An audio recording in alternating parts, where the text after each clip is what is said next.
Welcome back to another episode of Just a Uh, Squirrel Looking for a We're Nut, not trying to get out of this this rut. rut. Oh my God! We did it! That's a That surreal experience. Insane! Did that even really happen? I'm going to start with a story tonight. And Oleg, I believe I've shared this with you before, but I don't know that people that are watching this or who might be listening to it or watching it in the future have heard this before. Now, it's not a secret. I live in New York City. I am totally New York, okay? And one thing I like to do every day, especially since the pandemic started, is put on my headphones, put on some tunes, walk through Central Park for about an hour, clear my head, and just enjoy the city. Mm-hmm. And when I'm walking through Central Park, sometimes I walk in the morning, but sometimes I walk at night. And sometimes I've even walked specifically through the park to enjoy the sunset in the park. And by the time I leave the park, it's dark. Sometimes it's well after dark. My husband hates that because he's always concerned that he's going to just find, read some news report that I disappeared was that body that was found. But that's not happened yet. Thank goodness. In any event, one time I was walking through the main part of Central Park and I crossed a bridge. And this bridge takes you into a wooded section of the park. And there are pathways through the woods. And right when I got off the bridge into that wooded section and walked down the pathway a little bit, there was a fork in the path. And as I approached that fork, right in the middle of the fork stood a dark pillar. And I didn't understand, why was there this black pillar right in the middle of this fork in the path in the middle of a forest at night in Central Park? And as I stood there contemplating and thinking, this is weird, all of a sudden, this pillar moved.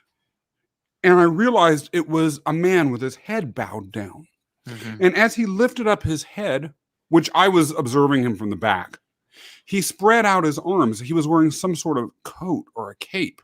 And when he spread out his arms, at his feet, I saw a whole circle of rats spread out and flee into the forest. And then once the rats were all gone, he ran away down one of those paths. I decided at that exact moment, I did not ever need to walk through Central Park's forested area at night by myself again.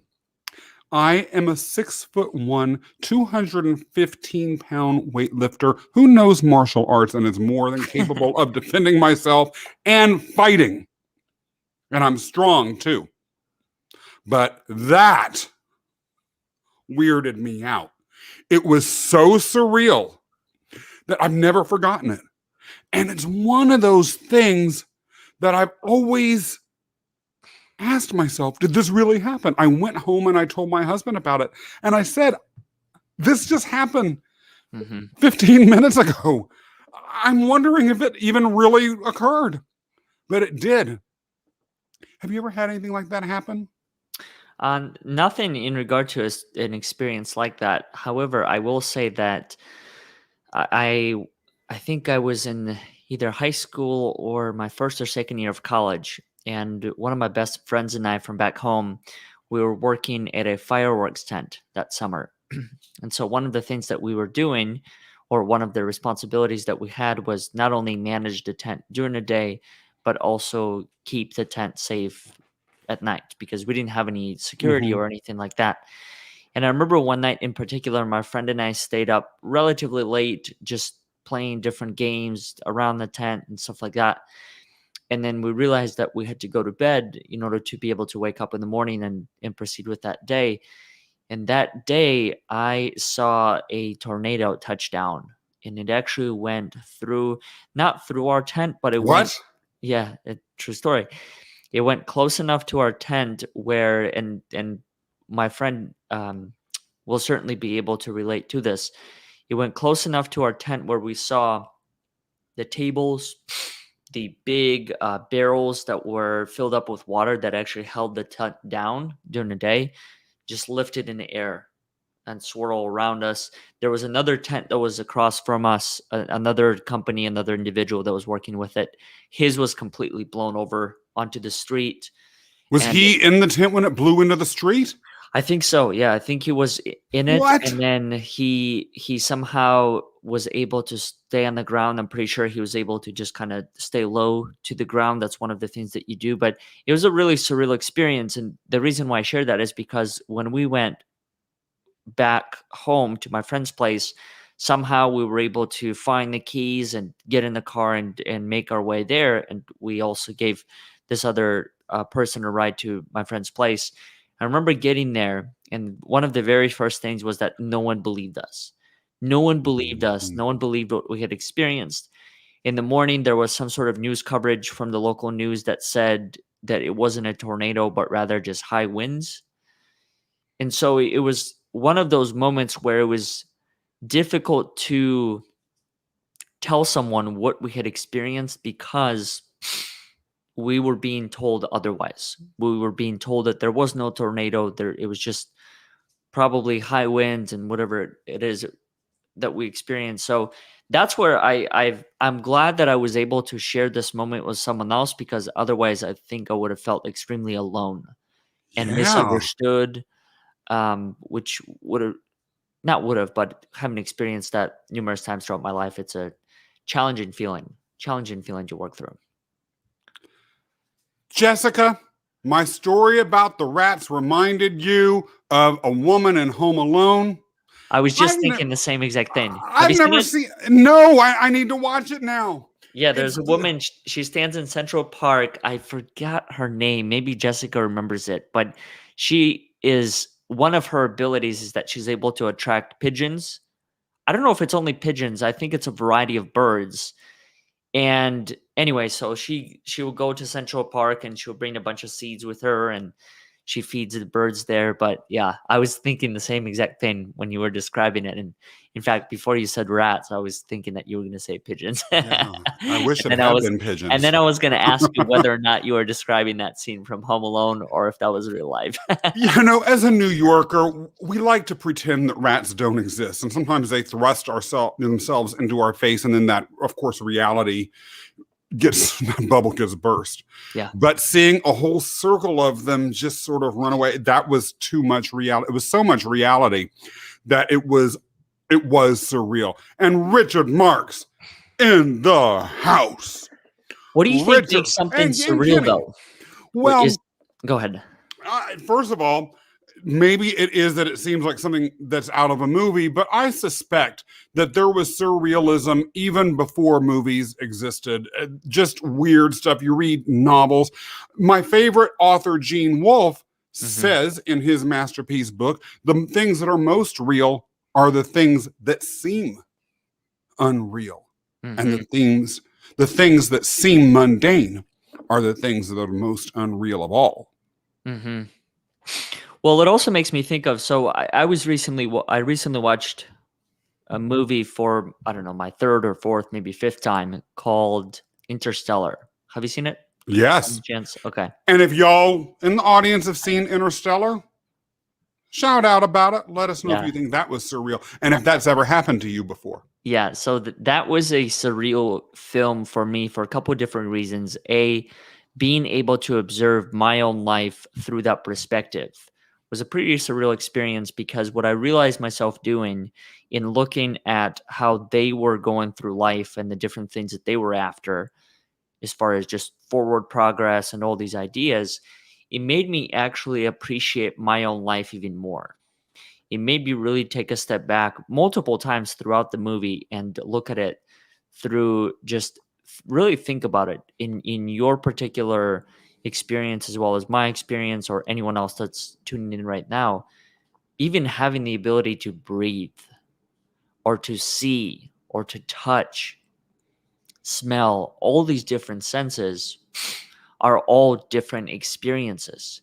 And it's not necessarily that one is able to do it and others aren't. That's not the point that I'm trying to make, but more so just observing it through your own lens. Like, isn't that almost a surreal experience of its own? Having the ability to do those things? Self-awareness is, to me, the surreal part of that. The Mm-hmm. fact that my mind is aware of its own existence Yeah. is very, very bizarre. But something else that is surreal to me, perhaps because it's so far out of the realm of my understanding, even though I've never experienced it, is the fact that before human beings existed, to the best of our knowledge, for infinite eons, from at least a human perspective, Mm-hmm. there was life on this planet. Life with incredible diversity. Yeah. Life of all types of clades that had no consciousness Mm-hmm. or self-awareness at all. The world had absolutely nothing on it, to the best of our knowledge, that could think, reason, or process the world itself. That to me is also surreal. In my opinion, and perhaps this is my own self-centeredness as a human being coming out, Mm-hmm. the state of having a world that is being consciously observed and noted and categorized and shaped and all those things that we do as humans seems like the natural order of things.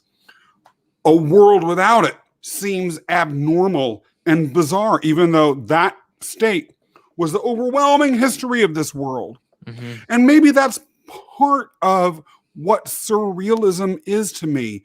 A world where things are happening that are outside of what I can accept as normal Yeah. states of being or occurrences. Yeah. Slight other tangent off of that, but the other thing, as I was watching this movie, I started to just Google different things, and one of the things that I was Googling around was the number of galaxies. I didn't know this, that there are billions of galaxies. That is that is surreal to Yes. me, because I was thinking that it's a way smaller number. I was thinking it's just a handful. And then we think of how many stars are in each galaxy, and then we think about the fact that there are clusters and then super clusters of galaxies, and there are billions of those super clusters themselves.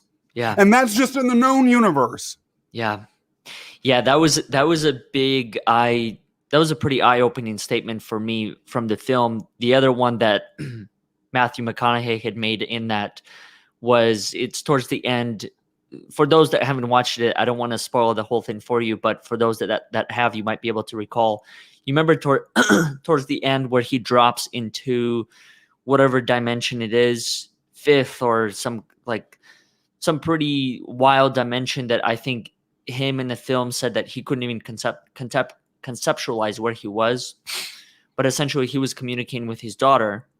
And one of the things that he pointed out, which I thought was very interesting, is he said this line. He said, "We are not here to change our past." And I found that to be such an interesting statement, because there's so many times throughout my life where I feel that my sole existence was based on changing my past or changing someone else's past. And the other part is when I broke away from that and realized that that wasn't ultimately the thing that I was meant to do. I started to focus more on the future. I said, well, if it's not necessarily about changing the past, therefore it must be about building for the future. But what I've also realized, just to this particular point, is that that's not always the case. Mm-hmm. Like, sometimes it's okay to just be.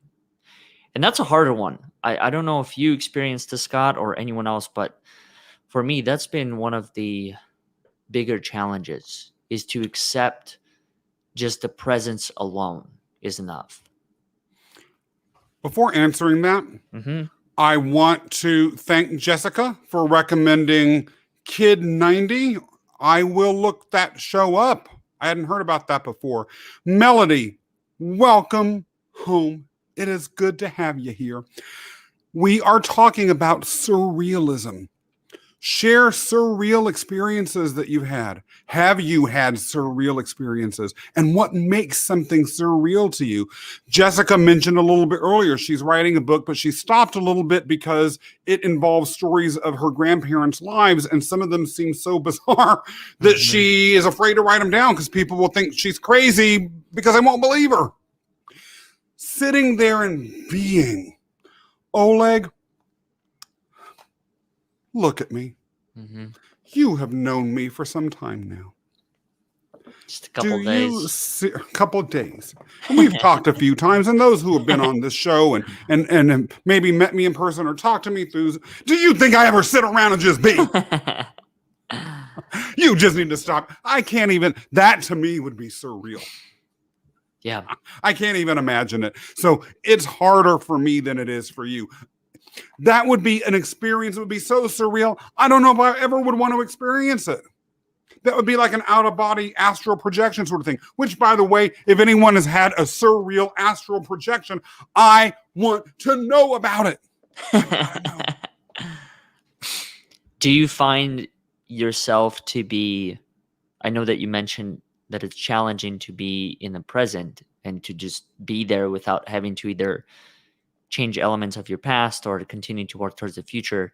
Is that something that you aspire for, or has your reality just become so what it is now that you don't even think about what it would be like for it to be any different?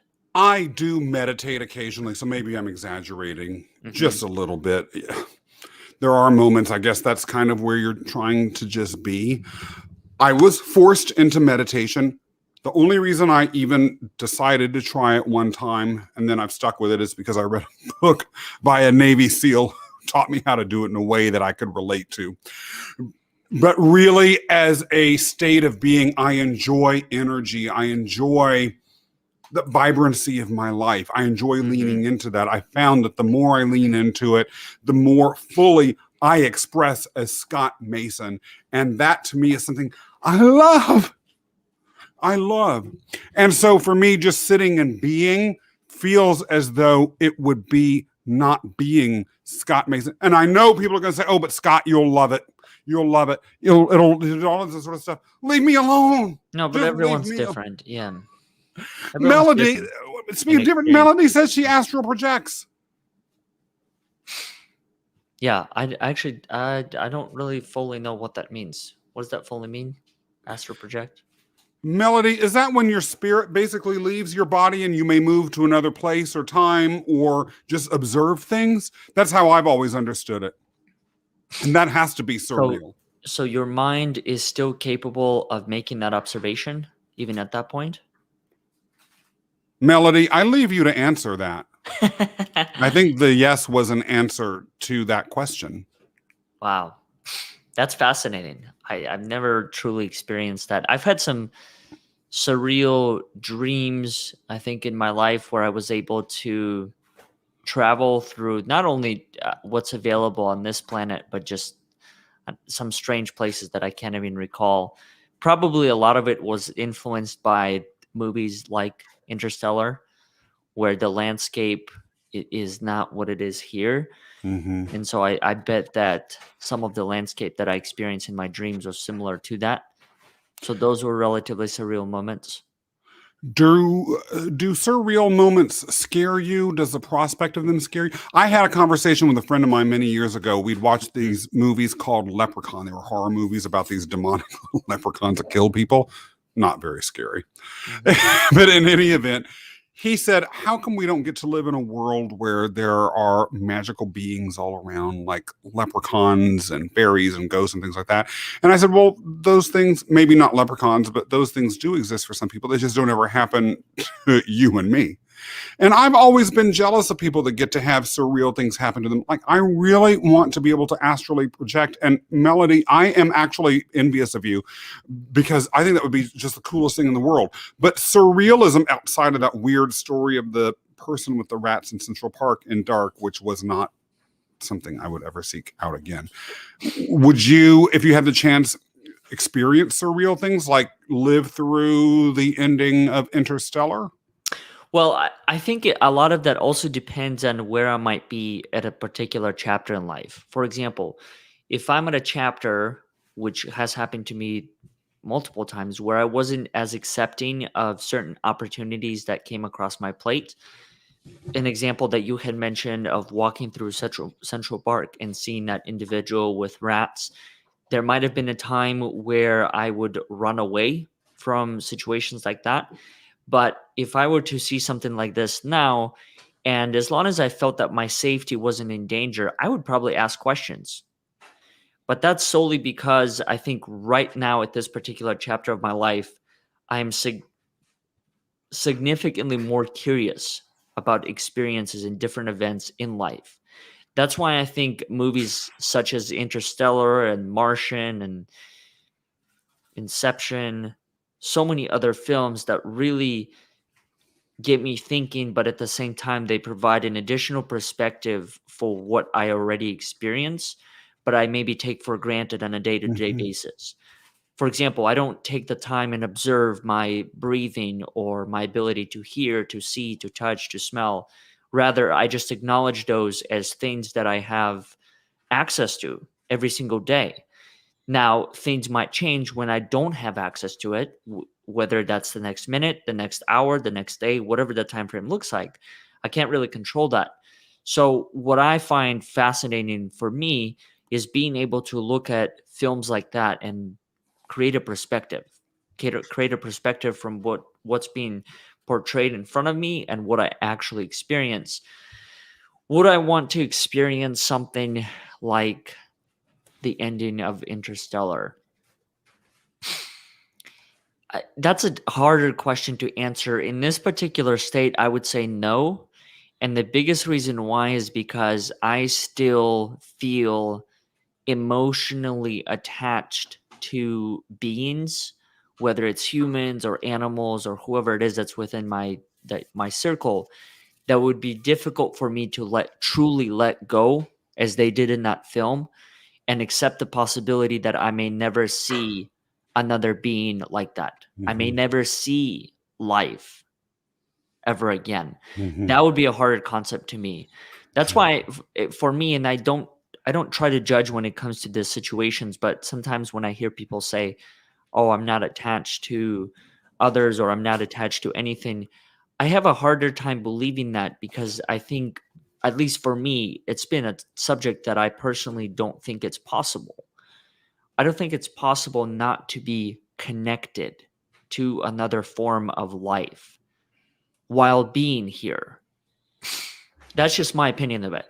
But Mhm. at the same time, I've had a different experience maybe compared to some other people, and maybe there's someone who has been able to find a way to not be attached to certain things. So it's that's been a interesting journey for me to observe. Talk about a surreal moment or surreal experience. Yeah, I tend to agree, by the way. Anyone that's on Facebook or LinkedIn with Hmm. us is inherently attached to something. It's social media and they're engaging with us. Social media is inherently social, so they are attached to people to some extent. There's a lot that the audience members are bringing to the table this evening, and I'm so grateful for it. Kim Holcomb, we haven't seen you in a while. Hmm. Welcome back. You say you have a surreal experience. You just typed something in we haven't had a chance to check out yet, but I'm going to read it and we're going to see if that was as surreal as you promised. I'm You, sure it will be. one thing I Oh, wanted to briefly touch upon yes. before we go on to Kim's comment as well as Melody's is Jessica's comment. And I'd be really curious to hear from you, Scott, because I don't know if I've personally shared this with you or anyone else, but Jessica had asked, do you ever feel more inclined, motivated, drawn to record your experiences now because technology is more readily available and then you'll have the concrete memories? So, one of the reasons why I actually started to record my own journey was because a couple of years ago, I was looking through some of the old files and pictures and things like that I was able to maintain, especially when my grandpa was alive. When I was in 10th grade in high school, one of the projects that I was required to do was to interview someone who had been through a world-changing event. Mm-hmm. My grandpa was part of World War II. Mm-hmm. I don't remember if he was part of World War One. I think he might have been too young, but he was definitely part of World War II. And so I remember choosing him and sitting down with him at the dinner table and asking him all these different questions about what it was like to be able to fly the planes during the war and just really experience the world for what it was. And so recently when I came across this was before starting the podcast, anything with overcoming odds or just documenting my journey. I had realized a very interesting component to that experience that I shared with my grandpa. And that is here was an individual who had been on this planet 97, 98 years, and yet there's only one record of his voice. Only one that at least I can recall. Maybe my dad has some videotapes of my grandpa doing different things from childhood, but at least this was the only recording that I had of Mm-hmm. him. And it really struck a chord within me as far as the importance of being able to document one's experience beyond the written word, but also capturing the voice, capturing the video. And I think for me, that really became of importance to do that through the podcast and whatever else, because I don't know if you experienced this or anyone else, but one of the things that I've realized is I think far too many times people, at least people that I've known in this life, go through life and there's absolutely no record of them. There's no record of their existence. And so when the ones passes, for example, when my uncle passed, it becomes that much harder to really capture and to bring back memories of what it was like to be able to share time with him. So I'm curious to hear from you. Why did you choose to record your experience? Jessica, in her follow-up comment, Mm-hmm. asked whether we choose to, and she quoted Kenny here, savor the surreality of the experience, or do we record it right away, or do we attempt to record it? Mm-hmm. It is interesting. Somehow, in my life, surreal things have never happened actually on video. That being said, the big exception was 9/11, which is pretty surreal, and that happened on a lot of videos. And there have been other major cataclysmic events that have been caught on video that are surreal, simply because it's hard for the mind to comprehend without seeing the video how dramatic those events are. The smaller scale examples of surrealism, I've actually never had the wherewithal to get it together and pull out my camera and start recording. Maybe because I'm so caught up in the surrealness of it, I can't believe it's happening, or I'm distracted, or I'm, as Kenny would say, and as Jessica adopted, I'm savoring it. I do, though, believe that the idea of recording something, whether it's a voice, a memory of someone, or even if I'm not thinking about it in the moment, an instantaneous record, or a very, at least contemporaneous record through my own recollection of it, is helpful. Sometimes I might still not record it because my instinct might be to share it with another person, that person almost acting as the receptacle of the recording, and that giving me the additional bonus of interacting with another human being who can verify to me that I'm crazy. One of the beautiful things about having a husband like the one I have is that if I am being crazy, he will happily inform me. But he also has known me well enough to know that I'm not crazy.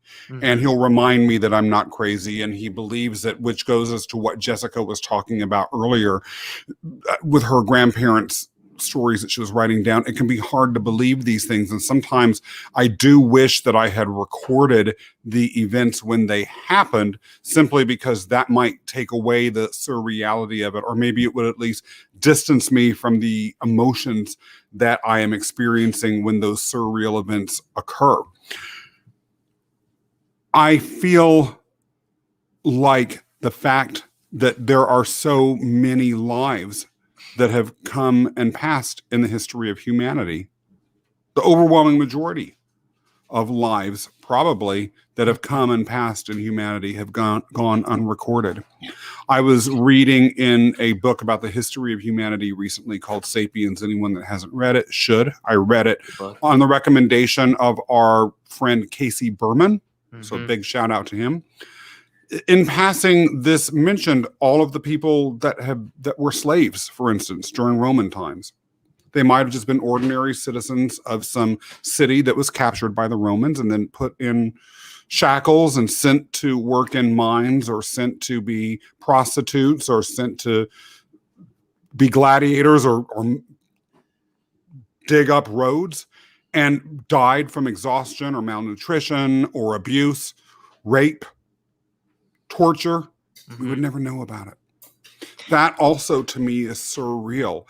The existence of, like you're saying, humanity of whom there is no record. It's as if they never existed at all. Yeah. Like those that were in Scotland that Kim Holcomb mentioned in her comment. Yeah. Why do you think the recording of one's life or one's journey is not as significant as maybe it should be? Maybe it's the most significant thing of all. We just haven't appropriately Communicated valued it. Yeah. Valued that. Because I was thinking, and you brought up a really good point as far as looking at the number of people, and that would be an interesting study or a statistic as far as how many people actually record their experience, and then how many people choose to whether share it with themselves or share it with other people. Do you feel like at this particular point in doing what you're doing today, do you feel that it is almost an obligation for you to record and share your existence on this planet? Interesting question. Yes, although not for a reason that many would probably expect. There is an element in our culture. I would be shocked if those on this episode watching and participating today would disagree with me about this, of narcissism in our culture, where people feel compelled to do it because you don't matter unless someone's taking a picture of you or you're on TV or something like that. That's not my reason. I personally think that that's kind of BS, and it's sad, and it is indicative of an inner emptiness or a disorder. In my case, and this could be an indicator of a disorder on my end too. Oleg, Kim, Jessica, any of you, Melody, if you want to call me crazy, call me crazy. I can handle it. I do believe, as you and I have discussed before, Oleg, that all of us are given particular skills and talents. Mine is in the realm of being able to present a certain way on camera, ideally in video, that folks, for whatever reason, find engaging or at least modestly compelling. And so I feel obligated to be on video, whether it's on my Instagram account or LinkedIn or on platforms like this, because as you know, Ola, you've heard me say it ad nauseum. If Providence gave us a gift and we decline to accept that gift and optimize it, we're slapping Providence in the face, and that's a moral crime. So since I was given the ability to do this, I feel it would be a crime not to act on it. That being said, gifts are seldom given without a cost. The cost is that I make a fool of myself a lot. The cost is that people will criticize you. The cost is that it's a time suck, and it's not a time suck because I'm in stress associated with optimizing all of our gifts. Melody, for instance, is a very empathetic and kind-hearted person. Mm-hmm. I would be shocked if she believes that she does not have some sort of obligation to actually act that way in the world. In other words, she's not, I would surmise, although I could be wrong, taking a position in her life that I'm a nice, wonderful, sweet person inside, but let me be a total monster out when I'm engaging with everyone else. And so she behaves the way that I have experienced her behaving. But there's a cost associated with that too. Yeah. What about you, Oleg? Do you think there's a time frame on those gifts as far as when they're meant to be explored and when they're meant to be acted upon? Sometimes I fear that I jumped on the bandwagon too late. Mm-hmm. I should have done it when I was younger. Mm-hmm. I may have missed the boat, all that sort of stuff. That's my fear. There are other times when I feel, and I tend to lean in this direction simply because of lived experience and the way life has a way of, if you surrender to it, working itself out and wrapping that bow around the gift and tying it up beautifully. That it happened, and I had the opportunity and the will and the wherewithal and the opportunity and all these other things at the right time when it was ready, Mm-hmm. and that it will go when what I have to give or when my role that I've been put here to play is over. Mm. What about you? I think for me, going back to the obligation part, I do feel obligated to document the experience, and not necessarily because I feel better or worse than anyone else. It's just more so, I think for me, I've come to a point in my life where I've been able to understand certain things that I know through experience and through much of the work and just my own interactions with people that I know contribute to the lives of others. So it has become something that I try and do on a daily basis to the best of my ability, because I've learned that it does help create opportunities, as you had mentioned, for other people to either see life differently or be able to help someone else through that. So I think there is something about it, as far as even what Melody is just saying, and that's if you can help others find whatever it is that they're looking for. So choosing to capture that and choosing to share that with other people, for me, it has become, I guess you could say, in the form of an obligation that I have. But the important part about that is I have set that for myself. I've chosen this path. I've chosen to document the experience as much as I can. And I think there's a difference between choosing to do it yourself and having those things be told to you. Because if there is no connection, if I don't feel a connection to wake up every single morning and to provide that sort of value to other people in this world, then I don't think it's the best thing that I could be doing. And that's that documenting. The other part, as far as a time frame on certain gifts or talents, I don't know. That's one of the reasons why I had asked you the question, to hopefully expand my perspective on it, because I have learned that, yes, maybe certain gifts and talents that I had when I was young, maybe I'm not able to act upon them today, but at the same time, that could also just be my limitation. That could be a limitation that I've put upon myself in thinking that whatever it is that I was aspiring to do when I was 10, 12, 13 years old, I can't do at 28, 29, 30 years old. So if anything, I think maybe it's a self-limiting belief that I can no longer do those things, or it's not going to be accepted in the world the same exact way for, or coming from someone who's at this particular age compared to when you were younger, which once again goes to my own assumptions and expectations of how it needs to be and the only way to solve that is to try it. Because in my opinion, you'll never know until you try it. Jessica says that the cost of my gift is the world running out of suspenders. Jessica, Oleg stubbornly insists on refusing to wear suspenders. Yeah. I have been working on this, and that's a cost. The world doesn't get to see Oleg in suspenders. That would be a surreal experience. It certainly would be. But brother, you'd look good. Now, Kim says, I'm crazy. Okay. I still love you, Kim. I'm just not insane.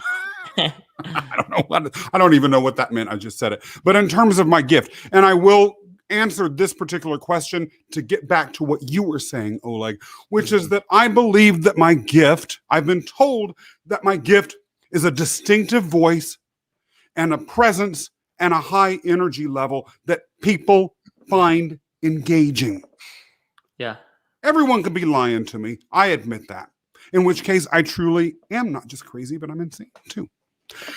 But that's the gift. And the reason why I mentioned that is because when you were asking earlier about gifts that you might have had, but you didn't act on, one of the things that I've experienced is that I knew I had a presence and a voice and an energy and all of that when I was much younger. But as I went into large organizational life and sought money and professional advancement in a circumstance where being all milquetoast and boring and dry was highly rewarded, I chose to suppress those things. And it wasn't until much later, fortunately in my case, I didn't lose them. In fact, they were enhanced by maturity and confidence.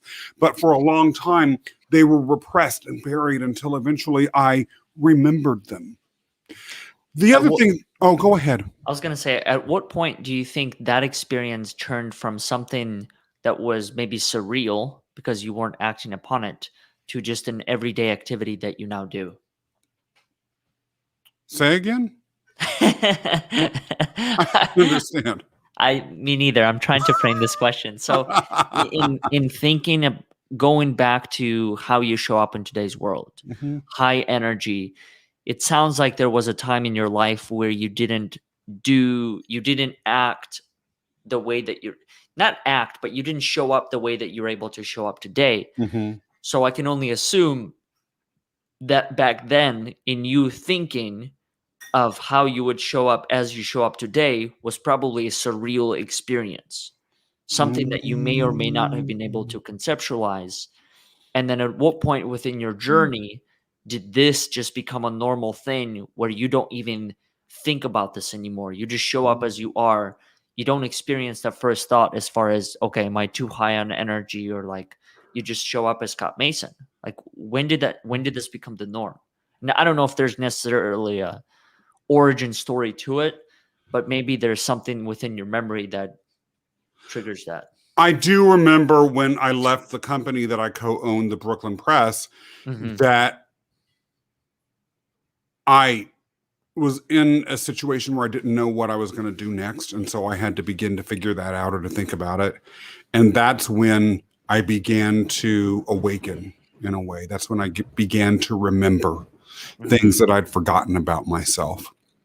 And that awakening, in some cases, it was, Oleg, although this only happened in 2019, I'd already kind of forgotten about all of this until you mention it. But I began to remember certain things. And those remembrances were very sudden. Oleg, if I may, I also want to go back to something else that you said, which is your reference to those gifts that you might have had when you were 12 or 13 that you have chosen not to develop, or for whatever reason they've receded from who and what you are presenting in the world now. It makes me think of a singer that you're probably too young to remember. Look, I'm too young to barely remember her. She's so long ago, I feel like it might have even been before I was born. Her name is Whitney Houston. And Whitney Houston had an amazing once-in-a-generation voice. And anyone who knows any of her songs would be loath to disagree with that. Then she had let's just call them some personal problems. Mm-hmm. And she stopped recording for a while. Then she came back, and she still had record label promo power behind her. She still had DJs that were willing to pay her. She certainly still had the name recognition, but her voice, her gift was trashed. I remember hearing this song. It was called $1 Million Bill on the radio, and it was painful to even hear her. It wasn't even an excellent voice that had merely become mediocre. It was like the sun having suddenly turned into a black hole. It was an aggressively bad voice. It was horrible. And of course, the song flopped, the album flopped, and every other single got no radio play. And so to me, that's a situation where it's one thing if you don't use the gift, it's another thing if it's abused. And so is there a time frame for it? Whitney Houston's time frame for the use of her voice might have been infinite. That appears to be happening, for instance, with Mariah Carey, another singer from that era who's still releasing music and still is in fine voice. But in Whitney Houston's case, that horizon was cut short by her own actions of abuse. And so all of those things, abuse, by the way, self-abuse can lead to experiences that are surreal. Are there any gifts that you might have been given that you feel you've, through your own actions, and I'm not talking about just burying it, but through abuse or mistreating the gift, may be precluded from being possibilities for your future? Well, I think one of those gifts not ever since I was young, but certainly during the time when I lived at the orphanage, was singing. I used to do that for 2 or 3 years, I think, while I was living there. And it truly was a gift of mine. And how I realized that it was a gift is because there were so many moments of that experience where it was effortless. And I thoroughly enjoyed the process. So for those that don't know, when I was living at the orphanage, one of the things I used to do was I used to folk sing. And what we would do as part of that is we would go and compete at different competitions among schools and orphanages. I would go and perform at openings of zoos and all these other places. And so that was a hidden gift of mine that I had given up within my life. And I was recently thinking about it as I was putting together my story and thinking about that particular experience. And what came to my mind was, at this particular point, the limitations that I've put on myself as far as at 28, that's something that is not perceived to be normal. So there's a lot of also, I think, external stigmas that come to play there as far as how would I be received, how would I be accepted if I were to do that at this particular point in my life. But at the same time, it goes back to my own assumptions and expectations, and truly no one else's, because all I could think about goes back to Casey Berman's point that he made last Friday when we were having this conversation is I'm just thinking about what someone else might possibly be thinking about. It's not even necessarily the reality of the matter. There might be no one else in the world who's having these thoughts, as far as if Oleg were to begin this at 28 years old, he's going to be viewed X, Y, and Z way.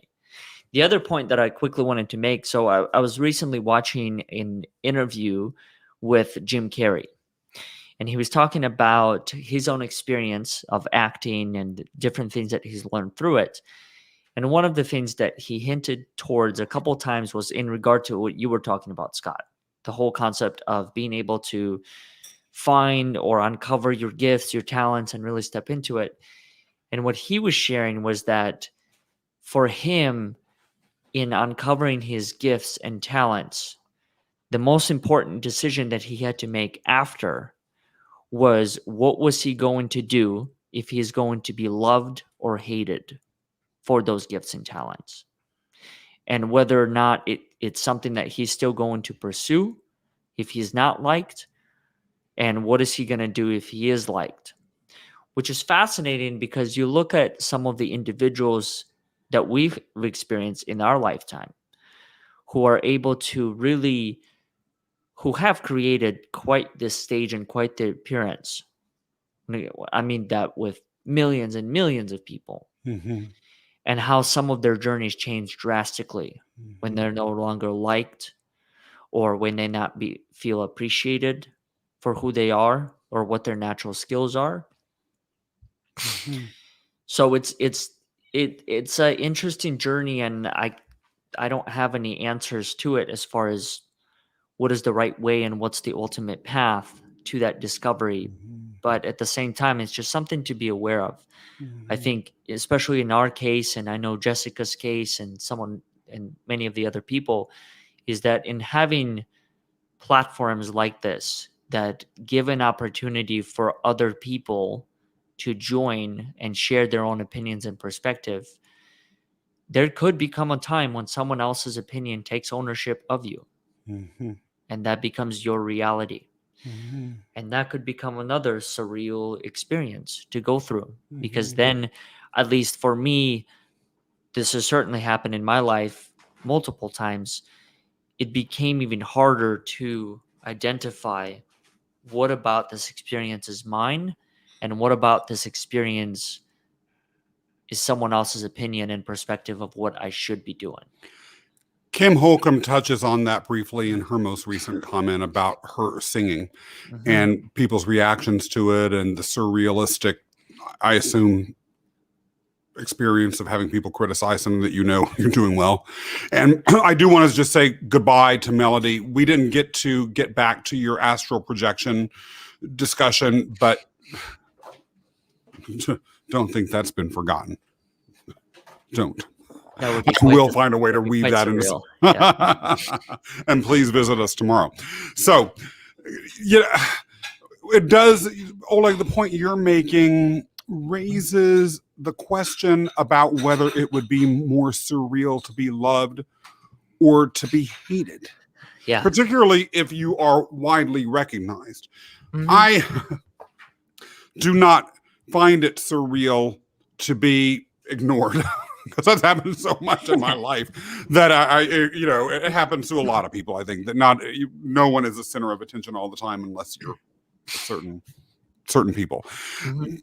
But what would be more surreal? The Whitney Houston example that we were talking about earlier makes me wonder if, from her perspective, being loved was surreal. Rush Limbaugh, a radio commentator who passed away very recently, right-wing, very strong personality, is quoted as saying, if half the people in the world don't hate you, then you're not making an impact.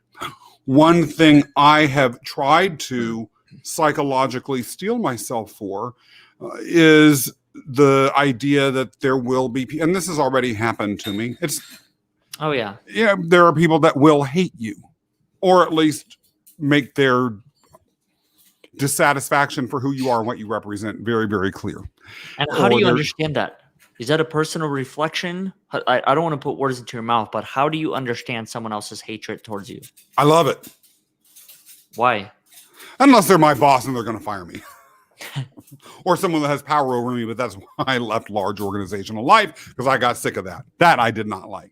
Because I'm mattering. I'm making an impact.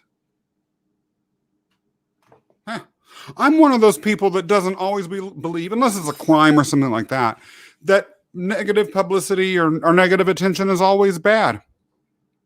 People are out there trashing me, saying, there goes Scott. I was thinking about that today.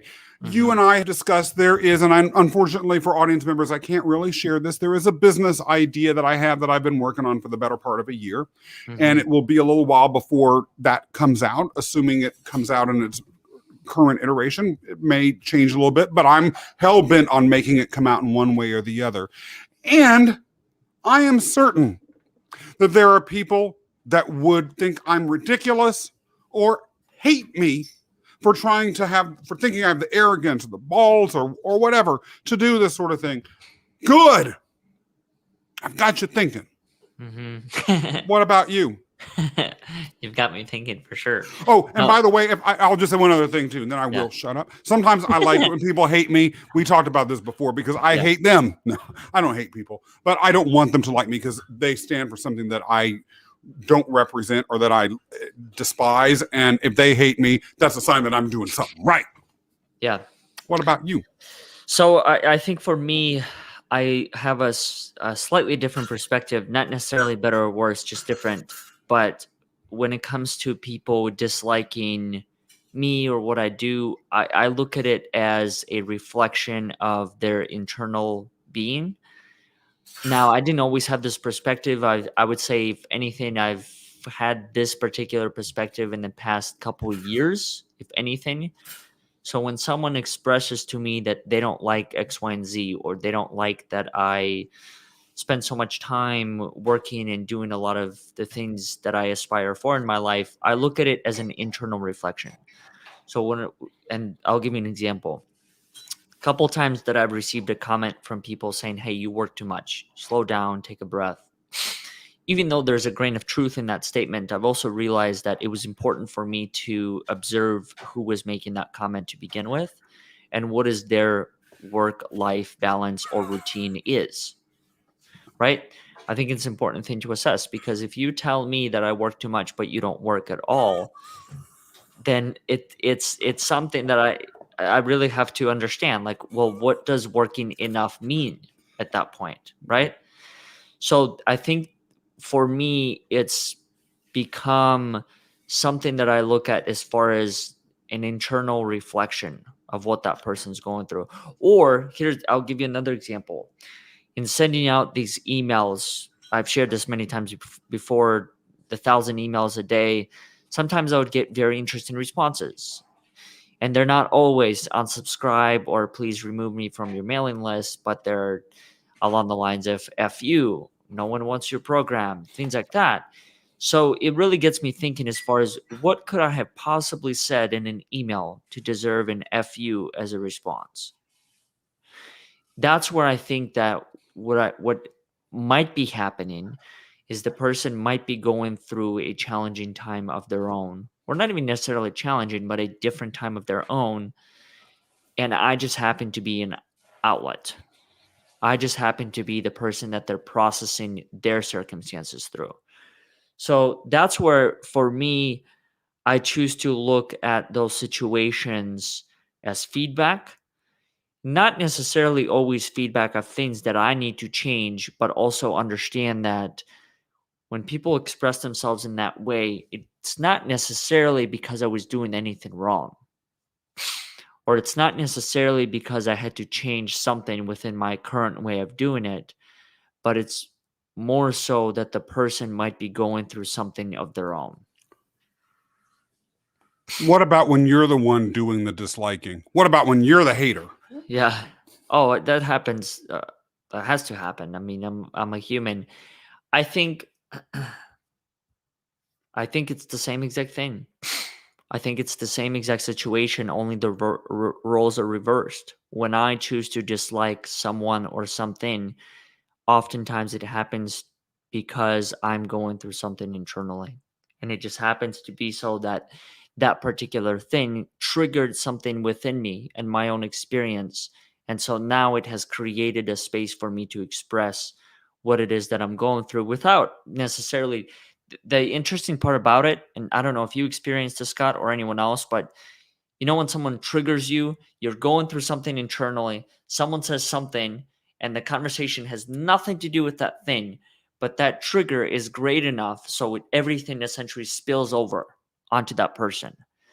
But it spills over in a way where you don't fully disclose what you're feeling on the inside, but rather it spills over in this strange way that somehow it's partially connected to what you're going through internally, and it's partially connected to the outside conversation, which makes it that much harder to actually resolve, like, what is going on.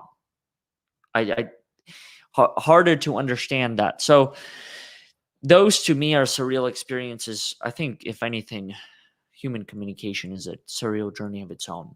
Really trying to understand how I communicate with myself, how I process the communication from other people, how I communicate with others.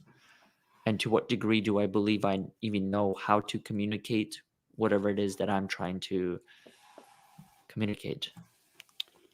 Kim, have a good night and welcome back.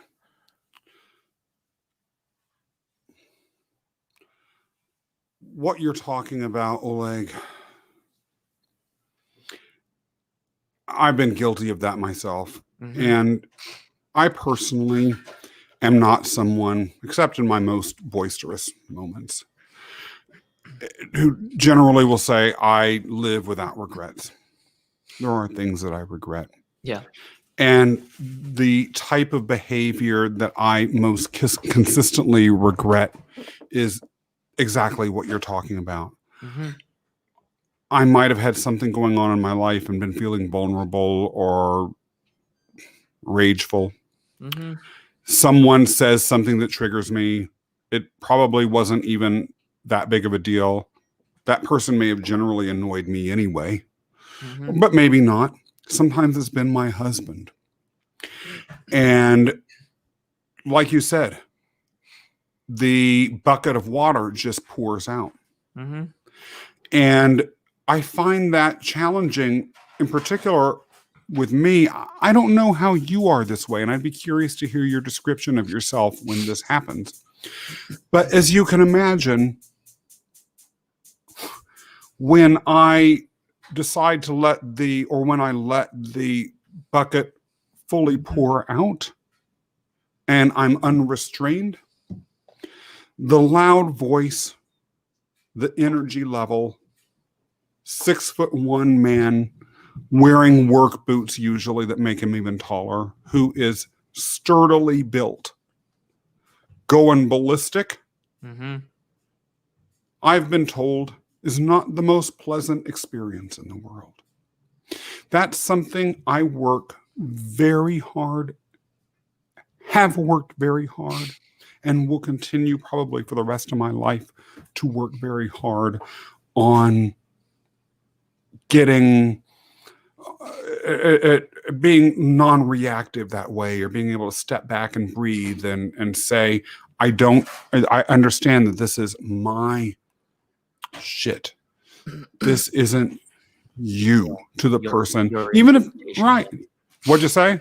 I was just going to say, yeah, it's your interpretation of the event. Yeah. And my reaction and my choice to not have developed the self-discipline to be able to get that under control, to have not occurred to me that I needed that self-discipline. That was actually my responsibility, or to have not pushed myself hard enough to have exhibited it. I imagine sometimes it feels surreal when someone, because I've had it happen to me, you do something minor, and then all of a sudden a nuclear bomb has gone off and you're at ground zero. Yeah. Whoa, dude, what did I do? Yeah. What type of armor would you recommend when your bucket spills over? Is it a rain jacket, an umbrella, or is it something a lot more heavy duty? It depends on your disposition and your, like, do you really lose it? I have lost it under extreme stress, particularly if it's a situation where I've been repeatedly saying to do something the person doesn't, or where there's a lot at stake and I've explicitly given an instruction and they have not paid attention to that, and there's a lot at stake. Or have I truly lost it at work? Part of what I've had to learn, I've lost it at home or in college, whatever. I don't ever think that I've truly lost it, right? Truly, thrown shit around or, started beating my chest and, I don't know, lifting up a chair and throwing it. That would be dramatic. But these things are social interplays, and they are dependent on how people react to and they're dependent on also our limitations in terms of how we self-perceive. Yeah. My voice, I've been told, is high volume. I've been told that repeatedly. Mm-hmm. And so I have learned that what might not even sound to me like I'm yelling inside, where I'm just raising my voice like this, sounds, if I'm angry, like people have a gale force wind coming at them. And that's me not even raising my voice. If I really were, in fact, I always tell people I've actually never yelled at work. People have said that I've gotten loud, but that's because I don't hear my internal voice accurately. I'm loud as it is when I'm inside sounding normal. So if I start to go a little bit loud, then people experience it as even louder. Whereas I'm thinking I'm only loud if I'm deliberately being loud, which literally I've never intentionally gotten loud at work. But that doesn't mean the person doesn't experience it that way. Yeah. And what if if you're a person who is a power figure over me, or if you are a 6'5" world's strongest man candidate, right? You're not going to need any armor at all. I'll be yelling and screaming, and then boom, one punch goes at my face, and well, who's had the last word there? But if you are a small, petite female who's not confident, or if you're a small man who might have been bullied, or if you're someone who is not small, but you're emotionally fragile, or you've been abused, you may, or a whole host of things, you may experience it a whole other way. And that's why a lot of times I feel a lot of now, there was one time I had a staff member at a company I owned who opted not to show. He was leading production for this company.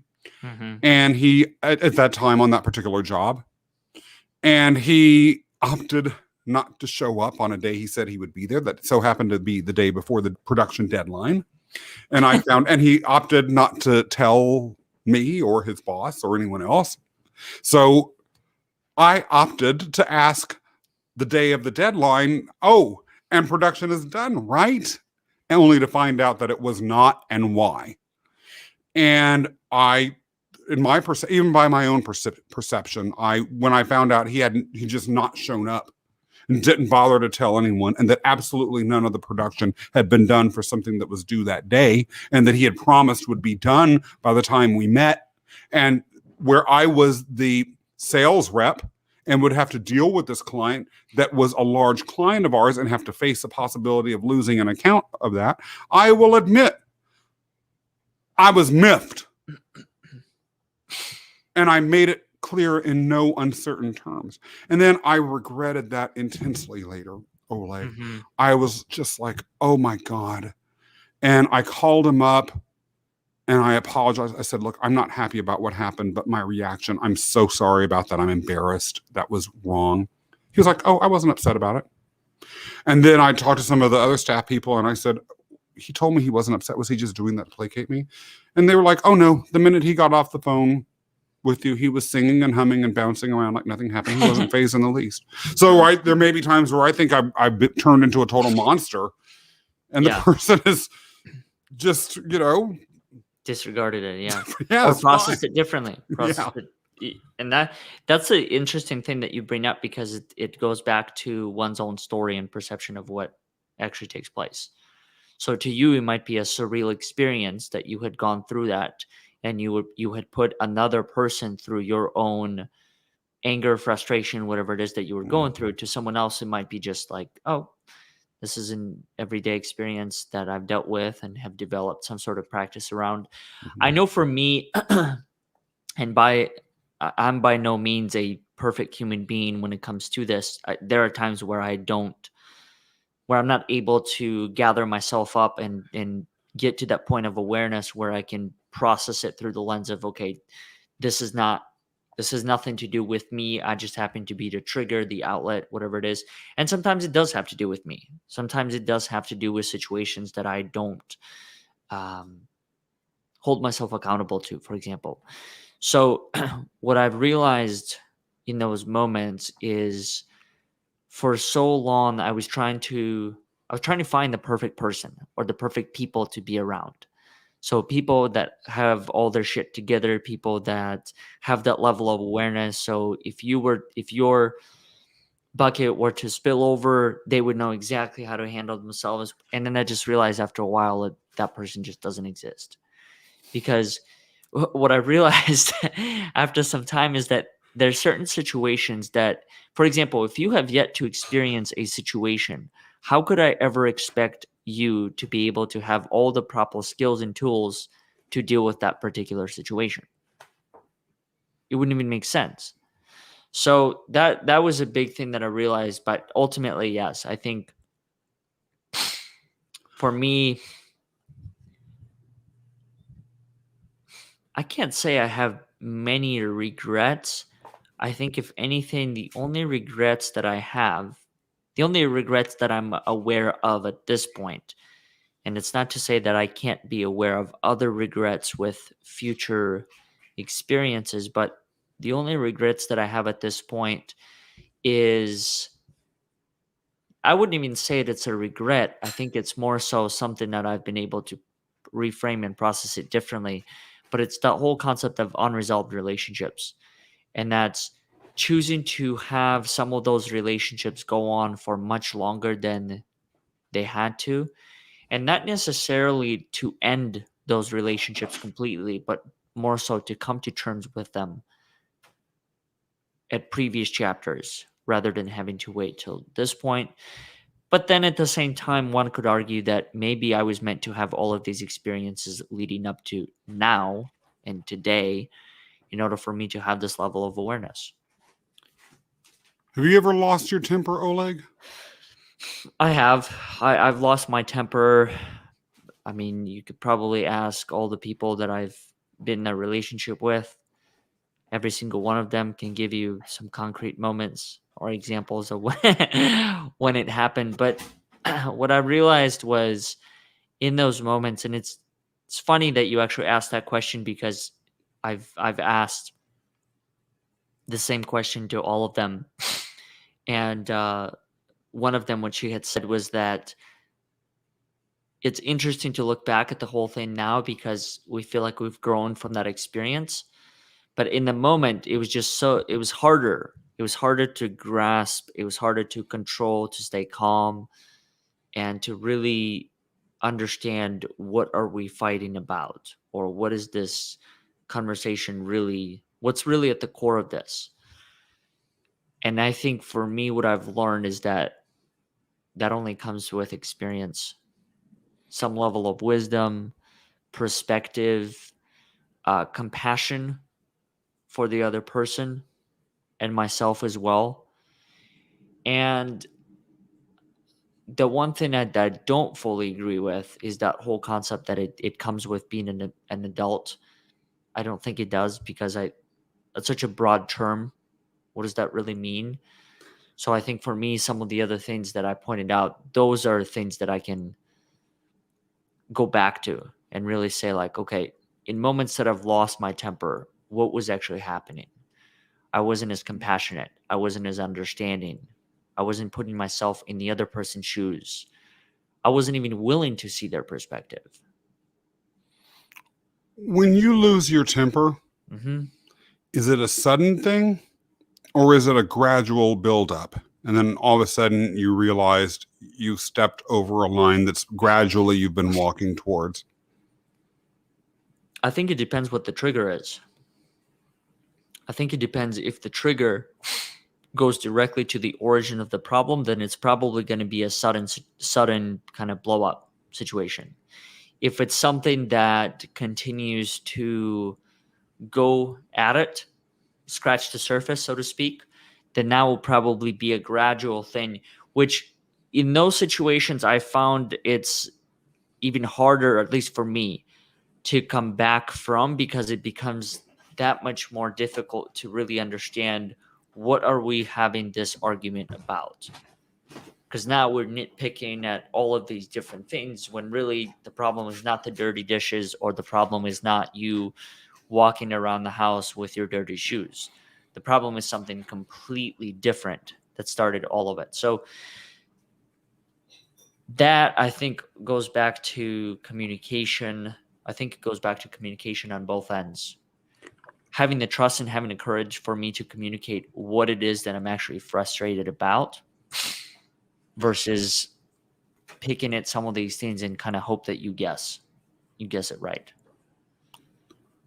When you have lost your temper, Mhm. has it felt surreal? Yeah.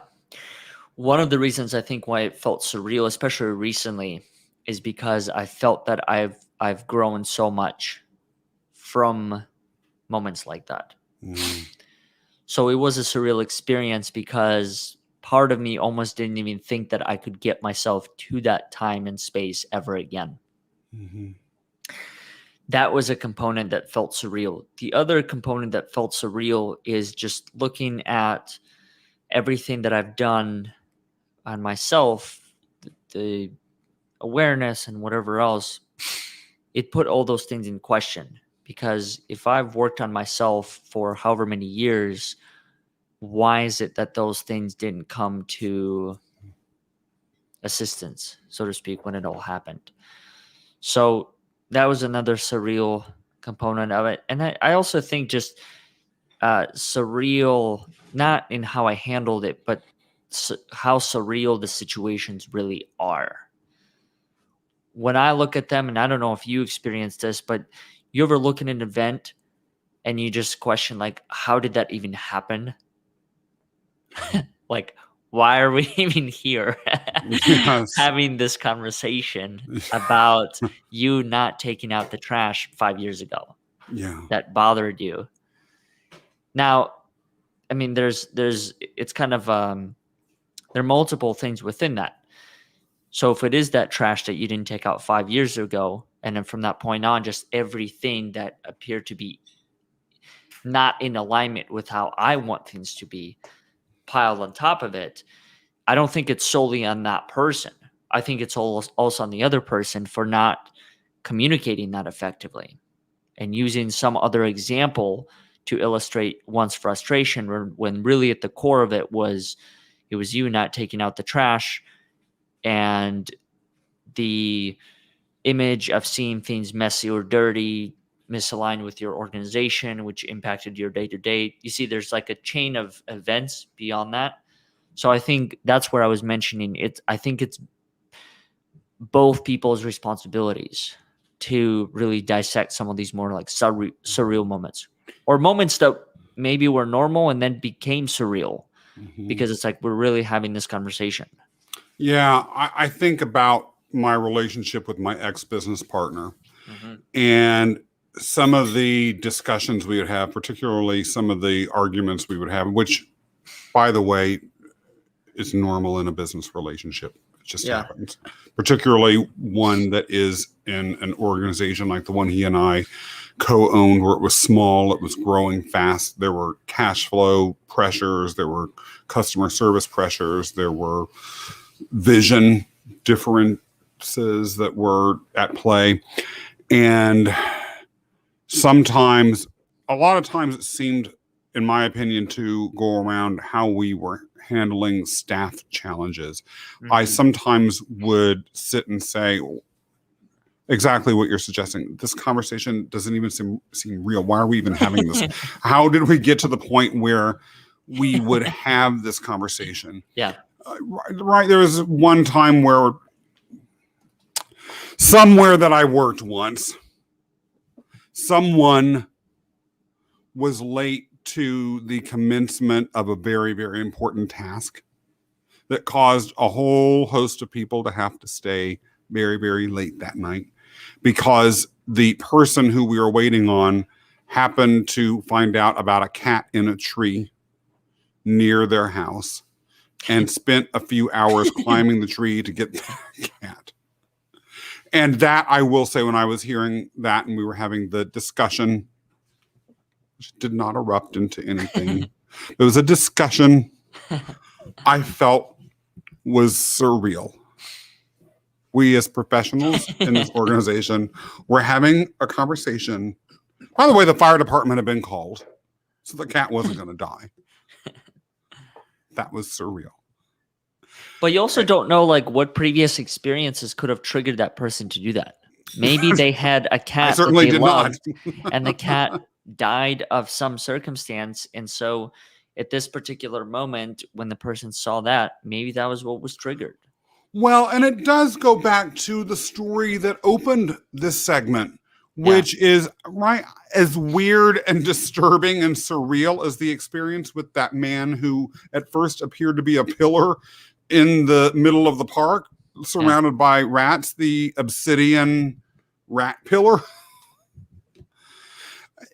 There may have been a whole host of issues that he had, or there may have been pleasures that he had, or tastes or desire. And that isn't meant in any way that's kinky or anything like that. It really is meant, right? Like he may have really had an affinity for rats, or maybe he felt that they were like these misaligned creatures, which from their perspective, they probably are feeling misperceived and mistreated and misunderstood and all that sort of stuff. Maybe he had an issue with the sun, so he had this affinity for rats, so he couldn't be out there, and that's where rats were. Or maybe he just, like things beyond my imagination. That was me, as you say it, and as I think about it candidly, that was placing the label of surrealism on the experience. It only seemed surreal because I didn't understand it. I didn't have all the facts. It was what I personally wasn't expecting. Yeah. Did you find it surreal the day you figured out your why for your existence? No. I found that to be the most real thing ever. Yeah. What about you? It's been I'm similar boat as you are. It's been interesting to have many of the conversations that I've had, as I'm sure you have as well, with different people and their interpretations of it. And one of the things that I have heard quite a bit by now is that, according to some, there are two very important days in one's life. One is the day you were born, and the second one you figure out why you were born. And I think even though I could relate to it, I never found the second one to be as surreal as it is described by some other people. And it's not to say that my experience is somehow better than the others. It's just different. But I just found that for me, when I was able to articulate the why, really define the why, that's what I did. Define the reason why certain experiences had happened with my life and what can I do with them. And then over time, just find ways to refine that why. It was just almost like an everyday activity. Like there was nothing really. I can't say it was the second most special day in my life. I think if anything, it was probably just like any other Monday, maybe with a little bit more excitement, because now I had discovered something. Like I love the process of discovery. That to me is surreal, because there's something about not knowing something and then knowing it. Like I could sit here and create things for hours upon hours upon hours. But once I figured out the final thing, what it looks like, I lose interest. I lose that whole, this is a surreal experience. So maybe part of having something be surreal is having it be unknown. Yeah, probably. Maybe that's what makes it surreal or different. When you were walking through the park and you saw that man with rats, if anything, maybe it was just an completely different experience than the one that you had ever encountered in your life, which is what made it surreal. Yeah. As opposed to when you discover your why. Yeah. To me, the process of clarification removed what had been unknown. Yes. Oleg, I want to talk about something that's very real. Yeah. Very powerful. And that is, and I've experienced it myself. Yes. And that is the process of listening to and enjoying the podcasts that you host. Can you Yeah. tell us a little bit about those? Yeah, both are very surreal experiences because they highlight different people of different walks of life. The first one is called Overcoming Odds, and this is something that actually you have been involved with for a little while now. And that's that space where we really try and focus on helping people demonstrate their strengths and their uniqueness to the world. The other one that I've been doing is called The Power of Your Story. The connection between the two of them is that both focus on elements of one's personal narrative and story. And I think beyond that, the possibility that you can have a different story depending on the circumstances that you've experienced in life. I think for me, that's been one of the more important things that I've really tried to focus on is that it's possible. It's possible to experience a different perspective. It's possible to experience a different lens, even though you might have been dealt one particular hand to begin with. Yeah. So those are two things that I try and focus on. And if anyone's interested, feel free to check out those two podcasts. And I'm sure that there are stories within that you might be able to relate to. Now, I know that you also have a show that is pretty surreal in its own way. Yeah, there are certainly some surreal things that you can experience if you choose to watch or listen to it. It is Scott Mason's Purpose Highway, and the link that you have in the scroll beneath our video screens is the absolute right place to go to find it, purposehighway.com. It is a podcast focusing on the stories of entrepreneurs, influencers, and other leaders who have connected to their higher purpose to build a better self and a better world. But Oleg, there are only 3 more episodes left this season. And then it will be changing. It is a surreal moment. Who would have ever thought when I first started that this moment would come? The new season will start probably late this month. I'm very excited about it. And I'll be talking to you all a lot more about that in the future. I will just say this one thing. I had a guest for the season finale. We just taped the episode last night, and it actually is the most surreal of all of the episodes. Yeah. Unbelievable. So take a listen to these last 3 episodes. They are phenomenal. And then keep listening and watching because the new season's going to be even better. Speaking of podcasts, do you ever feel compelled in leaving a review to a particular show that you might be listening or a part of? Like, and if so, why do you personally do it? Just a question out of curiosity. I did it for a couple of reasons. I had the privilege of leaving a review for Overcoming Odds. Mm-hmm.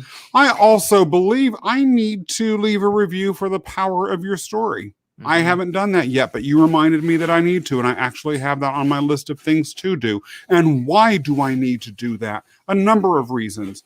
One, if people are putting work into something and that something means something to you, if it gave you even a moment of gratification in your life, it's a simple and easy way to thank them that goes far above and beyond just the time that it takes you to write that sentence or two. Mm-hmm. Number 2, hosts read these reviews. They take the words of those who bother to write them down very seriously. And then number 3, that being practical here, the algorithms of the various platforms that distribute these shows tend to push them out to people who are able to garner more reviews for those shows. Yeah. So it's very much appreciated if those who watch this show in particular would be willing to leave us a review on Facebook or on LinkedIn. And Oleg, I see that you've put a place to do that in the scroll beneath us right now. Do you have anything you want to add to what I said? I think that what you mentioned as far as acknowledging one's time and effort that it takes to put together these particular platforms, I didn't fully understand it until I started to do it myself. And then I realized the effort that it actually takes to be able to put together these spaces where people can freely come in and communicate and kind of like get in and get out at their own pace. But the back end of that space, you take some serious planning, preparation, and I think outside of that, also the facilitation of that discussion. So I couldn't agree with you more that the 1 to 2 sentence comment or observation of a show can mean the world to someone who's actually putting it together. Mm-hmm. All the more so if it's nice. Yeah. Oleg, it has been phenomenal. These Thursday nights have become a surreal ritual, but in the very best of possible ways. Mm-hmm.